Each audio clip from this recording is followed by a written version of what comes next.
All right. That would end my words of wisdom. Why don't we have some questions here if anybody has some? Yes, sir. So what's your guess of where Millwood's going to go? Millwood, well, I don't know. Here's my belief. I think with particularly what John said, we have a market that has to slow down because of liquidity, if nothing else. We have supply that definitely will grow with foreclosures. We have houses that will be foreclosed on, they'll sit on the market that can't be rented, and therefore I believe rents will go up some or stabilize. I think they'll go up, which is going to be a good calculation for a floor. But to make a prediction, and I'm always wrong, by the way, I'm always wrong when I guru, I think 10% drop in real estate values in Austin, Texas between now and June 1st is really a possibility. Now beyond that, we'll see. But I think it could get a lot worse than that. But I think just the liquidity issue over here, you've taken subprime, stated, good people that can't get loans, and so we've reduced the pool of buyers. But the houses and the available property are still there. So we have lower demand, higher supply. Unless it defies basic economics, it's going to mean our prices have to come down. And indeed, I think inner city, you can see, like Area 6, Area 7, you can see some of that already. Rick?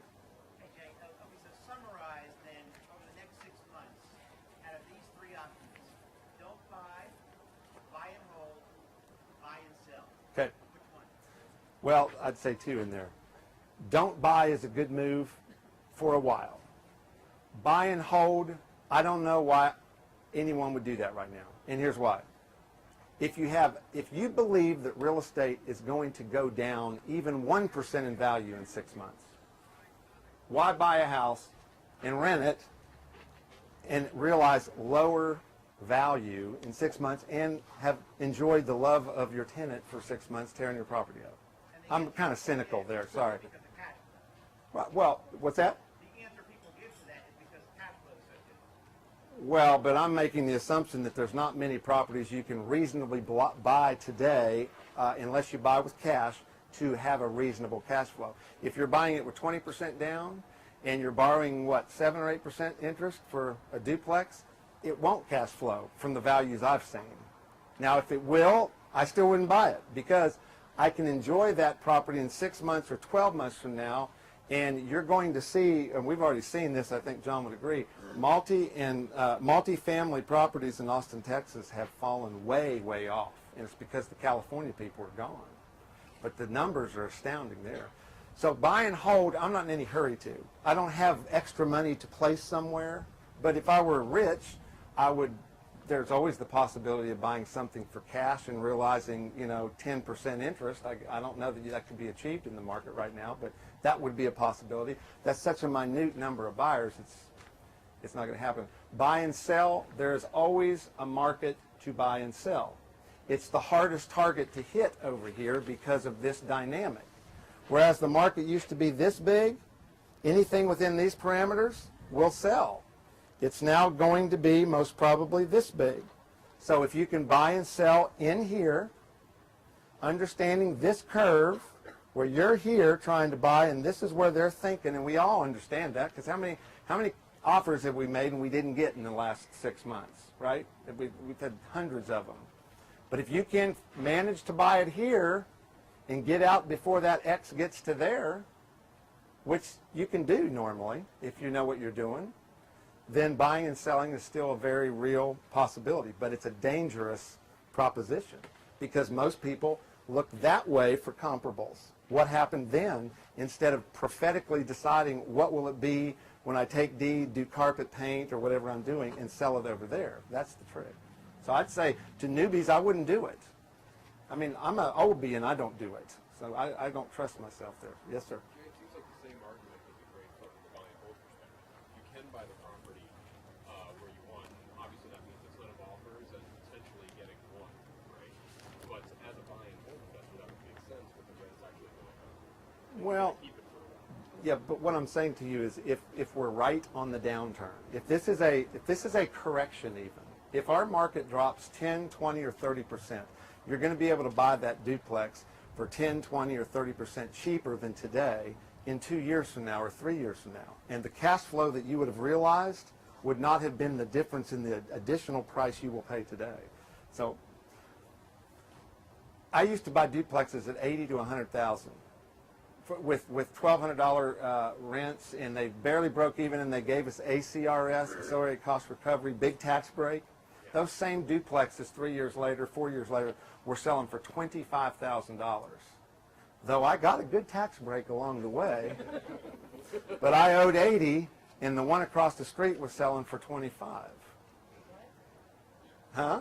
Yeah. I'm sorry? Well, of course. It got very interesting then, because then, understand, the rents were still $1,200, $1,100. Now think about that. That's beautiful, isn't it? But you got to have the cash. That's right. The reason it fell is liquidity died and nobody had any money. That's why it fell to 25%. If everybody still had money, they never would have fallen to 25%.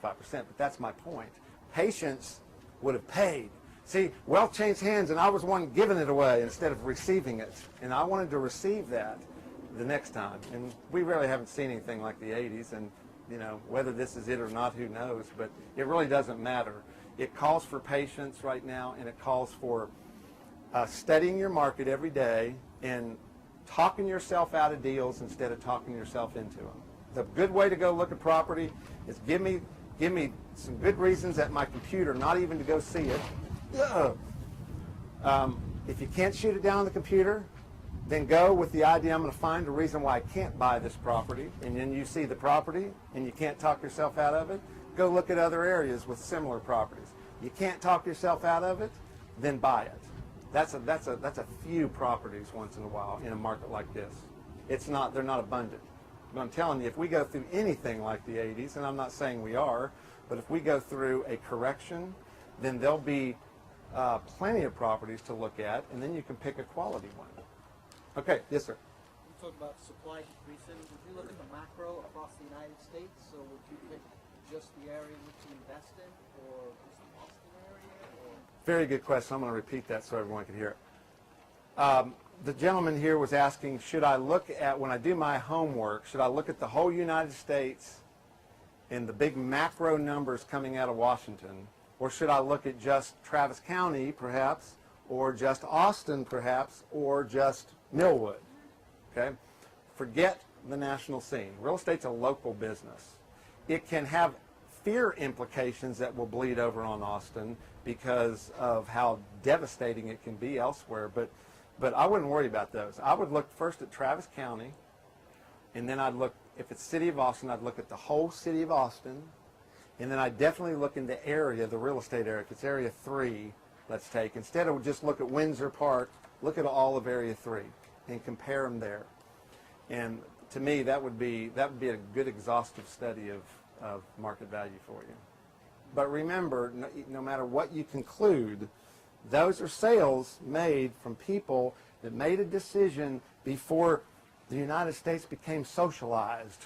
I'm not kidding. In a way, right? They made decisions based on, something's going on Wall Street, and we want to get on with life, and real estate's kind of iffy. All of that's gone. They made decisions based on something else. If they were here today, would they have bought that house 60 days ago? And another good statistics, and if any realtors are here that might know, I would be very interested to know in the last 30 days how many properties were pending that are now back on the market. Does anybody know that? Or is there a way to pull up MLS and know that? 10%? Is that high? It was higher than it was a year ago. And right now, I think the lenders are more, workers are more cautious before they actually put a home under contract. Okay. And so they're doing a lot more work ahead of time to get the job. Okay. Well, what I would be fishing for there in the last 30 days is the catastrophic event that showed its face formally in America. How many people had made a decision over here to buy and